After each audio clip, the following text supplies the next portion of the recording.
Good afternoon, I'm Tim Walker, and this is another edition of Ingomar Online. You know, here at the club, we're really proud to feature local ingredients, whether it's cheeses and Humboldt grass-fed beef out of the kitchen, local craft brews and ciders at the bar, or locally distilled spirits. Recently, we added Bolt Bourbon from Alchemy Distillery to our back bar. Let's head up to Arcata and see what they're producing up there.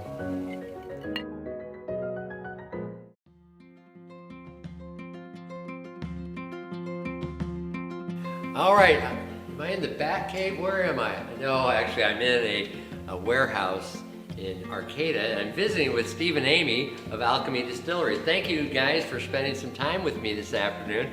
Why don't you tell me a little bit about Alchemy and how you got into this crazy business? She was reading this kind of Maker magazine. It might have even been called Maker. Mm-hmm. And in one of the articles, there was a gentleman sitting on a smaller German still, and behind him was a ton of piping. And she said, "Oh, look at this." And I said, "I could do all that piping." And that was all. Yes. Yeah. Well, in our day job, the construction company, Steve's specialty is boilers for radiant heating. And so the piping looked familiar to me. So just lots of beautiful copper piping. To me, it's art on a wall. We have customers that actually show off their boiler room, and that's how I feel about the copper piping. So it looked familiar, and then I realized that stills are run on a boiler. So there were some similarities there, and we loved bourbon. When we first started this idea, I actually didn't realize bourbon could be made anywhere in America. A lot of people think it has to be made in Kentucky or Tennessee, and Kentucky and Tennessee want you to think that. Especially Kentucky. Sure, yeah, they're the mecca, but we, once I knew that we could make bourbon, then we were absolutely fired up to start our own distillery. So how long did it take you from conception to bring your first product to market? Probably took a year to just come up with the name and the structure of the company and get funding. We ran a Kickstarter campaign. We had 407 contributors in this community and all over the country that supported us. We got a loan with Coast Central. All of that probably took a year, and to get all of our equipment installed, which we did ourselves, evenings and weekends. And then our first product was an unaged spirit, so that was able to go straight to bottle, and then we were off and running. So would you explain to me, what are unaged spirits? Anything that comes off of a still is clear. So some people... Everclear. Yeah, essentially. Yeah. White lightning. Yes, that's what it is. Yes. Yeah. We didn't call it moonshine because we tip our hat to true moonshiners. It's illegal. So there's a lot of, you lose a lot of property and assets if you're truly moonshining and you get caught. So we thought, well, there is a lot of moonshine out there. A lot of people call moonshine, but we thought we would call it clear whiskey because that's what it really is. It's produced in a federally licensed distillery. So that was our first product. A lot of craft distilleries start with vodka, and that's how they fill the coffers as they're waiting for whiskey to age. And we decided, well, two things. We're not really big vodka people. And two, we had the second business. So we thought, okay, well, let's just do what our passion is, which is brown and not vodka, and mainly bourbon. But she found local farmers, so she does a wheat, a triticale, and a rye, and that's our serial killer line. So that's kind of our passion. CEREAL, just so we're clear. Yeah. Yeah. Got it. And what is your current production level? So Approximately. Well, when I'm working full-time, I'm the only full-time employee of the distillery. I can put away 2 barrels a month. That is my limit based on the size of our equipment and the size of our facility. 2 59-gallon barrels a month. Right. So we use full-size barrels here at Alchemy. You'll find other craft distilleries that work with smaller barrels, and that expedites the aging process, but our philosophy was we were always going to use full-size barrels, which typically is a 53-gallon. That's what you'll find in Bourbon County, Kentucky. But we get our barrels from Napa, California, which is wine country, and their barrels are 59-gallon. And so how long does your bourbon stay in the barrel? We only supply our customers with what's called straight whiskey. So if it's labeled straight whiskey, that means it's 2 years old or more. So we've never put out anything that's younger than 2 years. Our passion is straight bourbons, so all of our bourbons are also 2 years old at least. So most of the barrels behind you are either gonna turn 2, have turned 2, or are past 2, and we just go and take samples out of them, and we say, oh, seems like barrel 53 is ready to go out into the world. It's a lot of taste, it's a lot of waiting. We don't rush it here, and we let the barrel do the work it's supposed to do. We use a char 3 or a char 2. Those are what we found to give our whiskeys kind of the better tastes, and that's what we gravitate towards. Some people like char 1, some people like char 4. For some reason we went char 3, char 2. And the barrels are one of the more expensive ingredients in our bourbon. The barrels are actually air-dried barrels. So the wood is cut and then it's air-dried. A lot of barrels are actually kiln-dried and then fired with propane. So if you find out what's in propane, you probably don't want that in your barrel when you're sitting in for 2 years. So we go with air-dried, wood-fired, char number 3 barrels, which we feel is a really big flavor profile for our entire line of browns. Do you find that there's much variation from barrel to barrel in your product? Yeah. We do. So we do move our barrels around. When our garage doors open, some of the barrels do get sunlight on them. And so we've noticed when we do our barrel tastings and we test the proof, that the proof changes based on where the barrel is. And that's where it is height-wise and if it has sun on it or not. Legally, we go into the barrel. You can't go into the barrel higher than 125 proof. And so we go into the barrel at 125 proof. And then when we go to bottle, we'll find some of the barrels are 127, some of the barrels are 122. So there definitely is some difference of what's happening in the barrel based on where it is in our warehouse. It's more of a vintage. So all of our barrels have a batch number and then the ingredients on the back, whether it's yellow corn, blue corn, white corn, red corn, how much of that is in the mash bill, along with if there's any rye or wheat. So we have fans now that, oh my God, batch 62 was incredible. Is there another mash bill like that coming out? Tell me how you selected your grains. It's funny, when we had all of the equipment installed and Steve said, we are ready to make our first batch, we realized we didn't have any grain in the distillery. So we did go online and look at big companies that sell you grain whole in bags, either, whole form or ground. And I did place an order. And while I was waiting for that order to come, I thought, what if we could use local grain? And so we started calling the Farm Bureau and Nilsson Feed, and then I called Beck's Bakery, who is a local baker here who I knew used local grain, and she said we should talk. So we met, and she introduced us to the 2 farmers that she was using, Humboldt County grown wheat and rye, and she very generously shared their contact info, and they have become lifelong friends. So one of the farmers moved out of the county, and so we now have one main Humboldt County farmer. That's Lisa and Lawrence Heinley.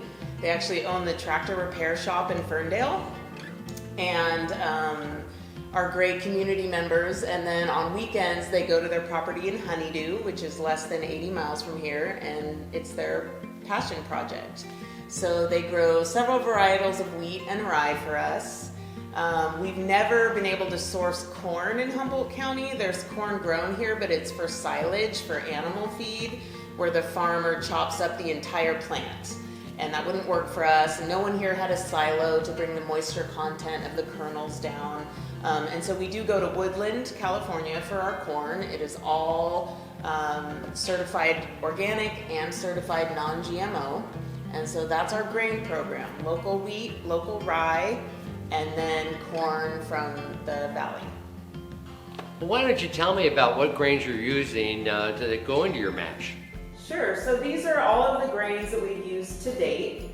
When we first started, it was the soft white Alturas, which is the first grain there, and it had a certain flavor profile, and we thought, okay, that's what wheat tastes like. But then the farmers gave us some hard red wheat. So I'm telling you, a soft white wheat, a hard red wheat, a spring wheat, a fall wheat taste completely different from each other. So what we wanted to do is make individual batches with single grains so we could taste every single grain individually. So later when we brought corn in and started doing bourbons and blending grains, we could thoughtfully pick which wheat, which rye, which corn. So you have your cereal line, if you will. Yes. Do you do the individual wheats separate then in that line? Is that it, or you blend them to a wheat? So it's always a single grain in a single barrel. The cereal killer line, we do have a wheat, a rye, and I don't know if you've ever heard the term triticale.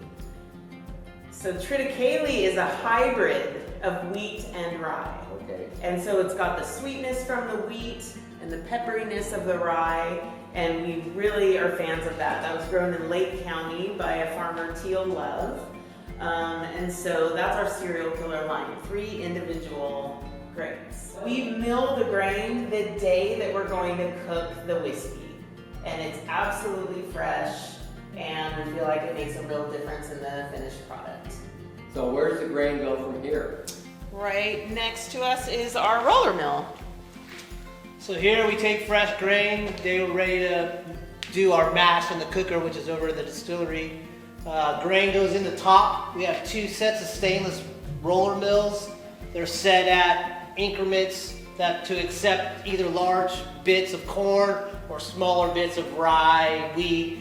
And it goes in whole and comes out the bottom kind of like not quite a flour, but Oh yeah, kind of almost like a whole wheat flour. yeah, and that's what we put into the cooker. We'll take you over there right now. This is our cooker, made by Vendome, a 100-plus-year-old family company. They also make our still.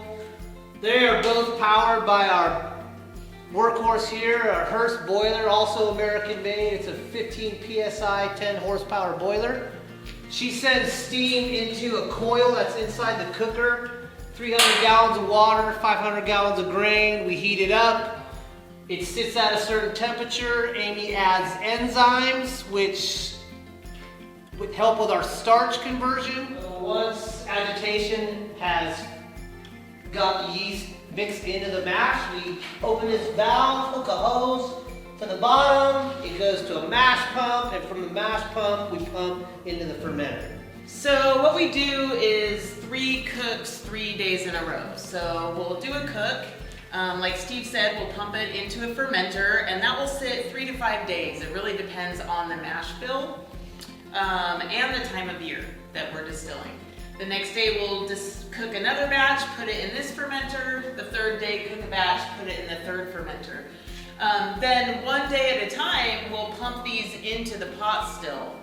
And that will be called the stripping run. And that's where we're stripping all of the alcohol we can off of the mash. So 3 days in a row, we'll do the stripping runs. When we're done, there's mash in there, right? That doesn't have alcohol in it anymore. And so we pump that out and we donate it to the Humboldt County Sheriff's Office. Has a farm in Fortuna. It's part of their SWAP program.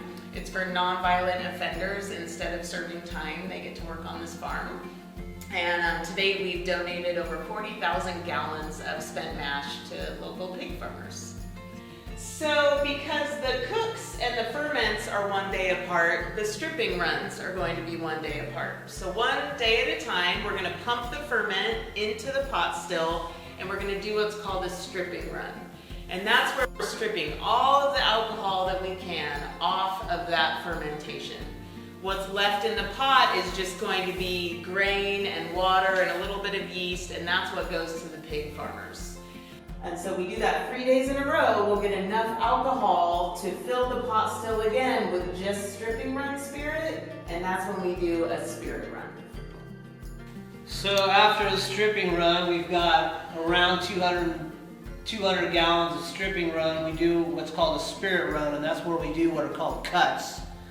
So the first thing to come off the still is acetone, methanol, stuff you don't want to drink, and some other congeners, which are what we term heads. So the spirit will rise up the column, come across the line arm, hit this pretty copper tube, which we call the condenser. There's cold water running through it. It turns the vapor back into a liquid. It falls down this arm into our spirit safe.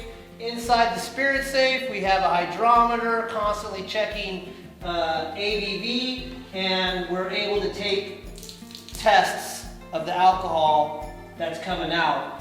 You taste it, you'll know you're drinking heads. It doesn't taste very good. Only by valves is a totally analog system. So when heads is done and hearts starts, hearts is what we bottle, it's just a turn of a valve.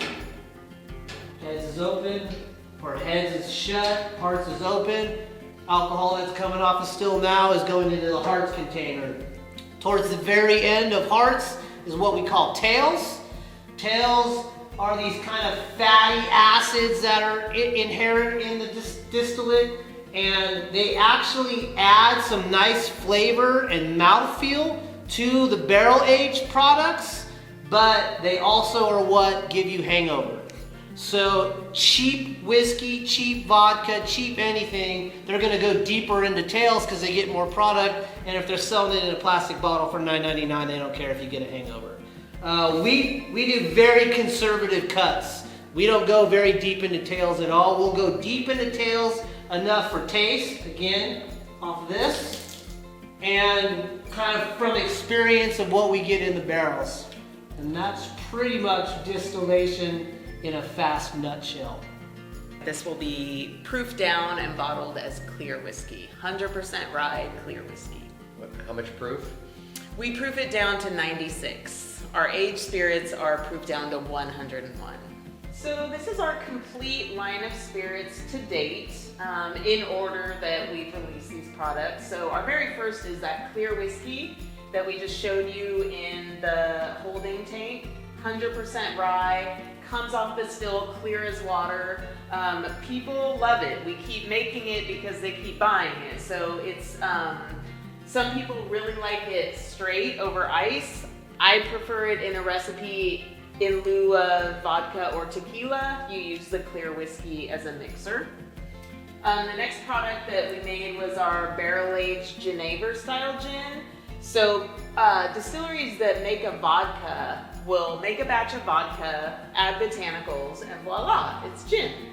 Well, we don't make a vodka, we don't have a vodka column. So we use the clear whiskey as the base for our gin. Because it's not a neutral base, it's a very strong grain base. That is referred to as a Geneva style gin or a Dutch style gin. The aged version of our clear rye would be our serial killer rye. So this is a fun play on words that we did. These are single grain, single barrel whiskeys, aged a minimum of 2 years. I think you should probably try this while we're talking. So this is 100% rye.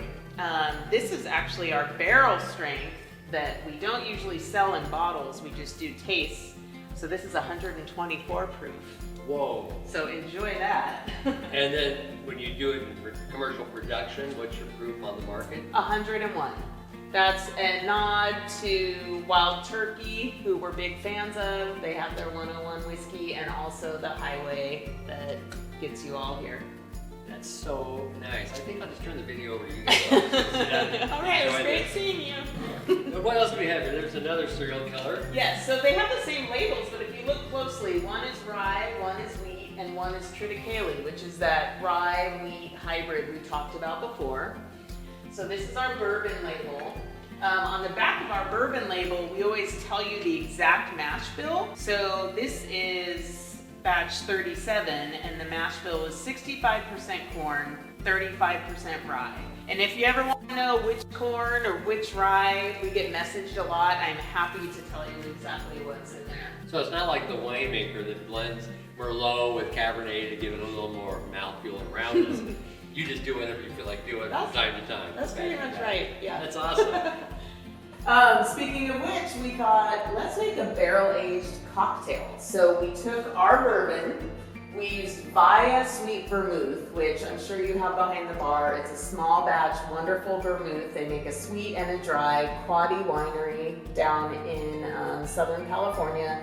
And then Candy Cap Mushroom Bitters from Alley 6 Craft Distillery in Healdsburg, some friends of ours. And that is our Barrel Manhattan that we just released recently. You'll see the Los Bagels whiskey. That was just kind of a fun little project. We had heard of a beer called Toast Ale that used stale bread to make beer. And so Steve's always willing to entertain my ideas. And I said, a bagel's kind of already stale on the outside. Let's ask Los Bagels.